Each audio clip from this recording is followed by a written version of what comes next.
sa 11 estasyon. Si Jesus ay ipinako sa krus.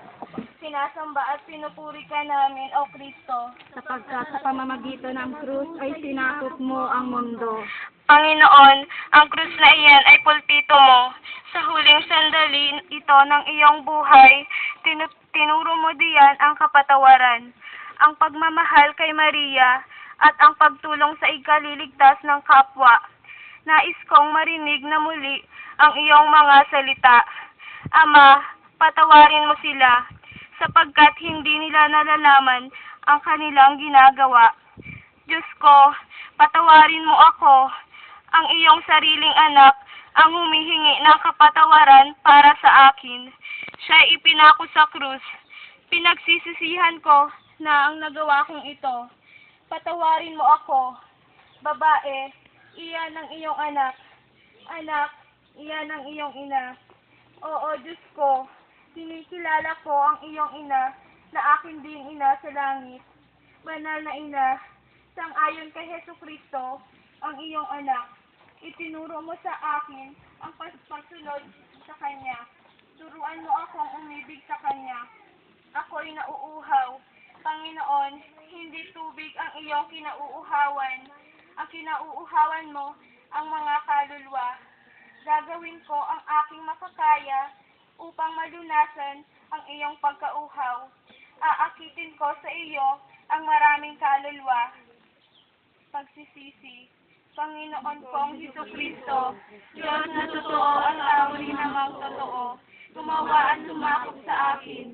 Pinagsisisihan kong matibay, masakit sa tanang loob ko, ang dilang pagkakasala ko sa iyo, na ikaw nga po ang Diyos ko, Panginoon ko at Ama ko, na iniibig kong higit na lalo. Nagtitika akong matibay, na di na muling magkakasala sa iyo, at lalayuan ko na ang lahat ng pagkakataong magtutulak sa akin sa kasalanan. Mahawag ka sa akin, O Jesus ko. Luwalhati sa Diyos Ama, Anak at Espiritu Santo. Sa paralan sa mga mula ngayon magpakailanman at magpakawalang hanggan siya nawa. Jesus, remember me When you come into your kingdom, Jesus, remember me. When you come into your kingdom, Jesus, remember me.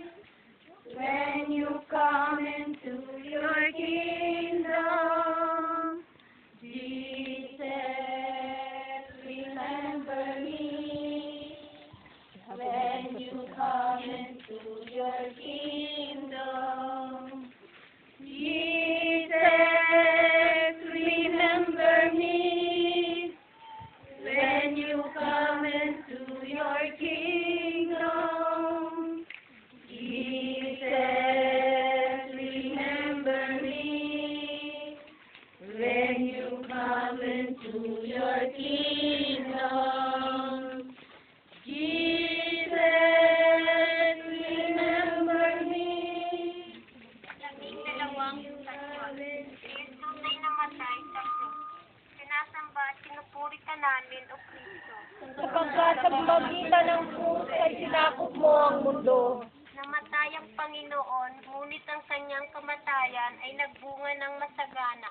Ang krus ang pinakamasaganang punong kahoy sa lupa. Nagbunga iyan ng kaligtasan ng sangkatauhan. Hanggang sa katapusan ng mundo ay magkakaroon ng makasalanan, ngunit makakamtan nilang lahat ang kapatawaran.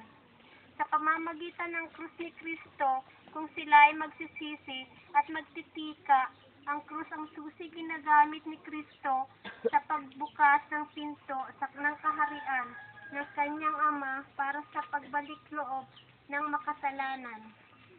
Kung nagsisisi akong lalapit kay Kristo na papako sa krus, ay makakamtan ko ang kanyang patawad. O Diyos ko, ako'y nagsisisi ng buong puso sa aking kasalanan, sapagkat sa pamamagitan ng kasalanan ay pinasakit kita. ng karapat-dapat ibigin ng buong puso. Nangangako akong magkukumpisal, magtitika at magbabago ng buhay. Luwalhati sa Diyos Ama, Anak at Espiritu Santo. Kapala ng taon ng una ngayon, magpakailanman at magpatuwalang hanggan siya nawa.